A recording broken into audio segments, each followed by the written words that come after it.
Bonjour et bienvenue au Vidéojournal. Le gouvernement du Manitoba a accepté une entente de principe afin de verser une compensation de 530 millions de dollars à des enfants touchés par les services de protection de l'enfance de la province. C'est en partie de l'argent d'Ottawa qu'ils auraient dû recevoir lorsqu'ils étaient admissibles aux allocations spéciales pour enfants.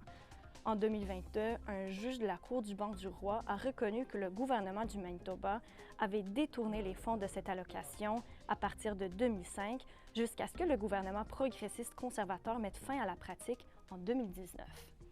Le juge avait aussi donné raison aux plaignants en disant que les politiques du Manitoba étaient discriminatoires envers les enfants autochtones. Ça a mené à 3 recours collectifs qui se concluent aujourd'hui avec cette entente provisoire de 530 millions de dollars. L'argent doit compenser, entre autres, les enfants touchés et les demandeurs dans ces recours collectifs. Mais avant ça, l'entente devra être validée par la Cour. Ailleurs dans l'actualité, les 4 finalistes de la Fosse aux Lions du CDM ont été dévoilés aujourd'hui. Les 4 finissants sont le magazine franco-manitobain Le Nénuphar, l'entreprise de textile Fa Allure, les jus naturels Awabisap, ainsi que l'entreprise Arc and Fire Manufacturing. Le concours va surtout permettre à ces entreprises de se faire connaître et le gagnant remportera, entre autres, un prix de 15 000 $. La grande finale aura lieu le 24 avril où les juges de la compétition vont évaluer chacune des entreprises.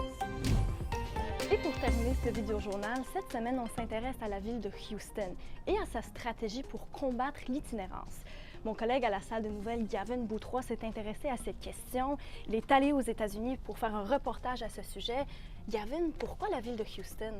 Le maire de Winnipeg, Scott Gillingham, s'est rendu à Houston en septembre.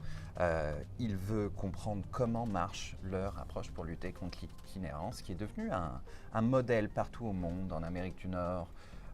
C'est cette approche du logement d'abord. À Houston, elle a permis de loger environ 30 000 personnes sur une période de 10 ans, depuis 2011. Ça a mené à une réduction de 2/3 de la population itinérante de Houston.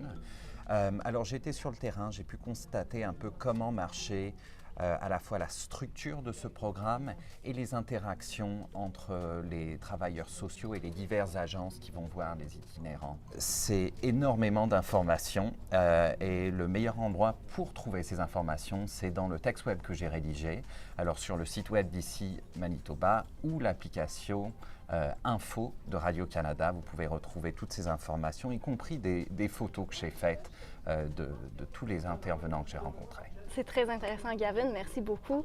C'est là où je vous laisse aujourd'hui pour ce vidéojournal. On se retrouve demain.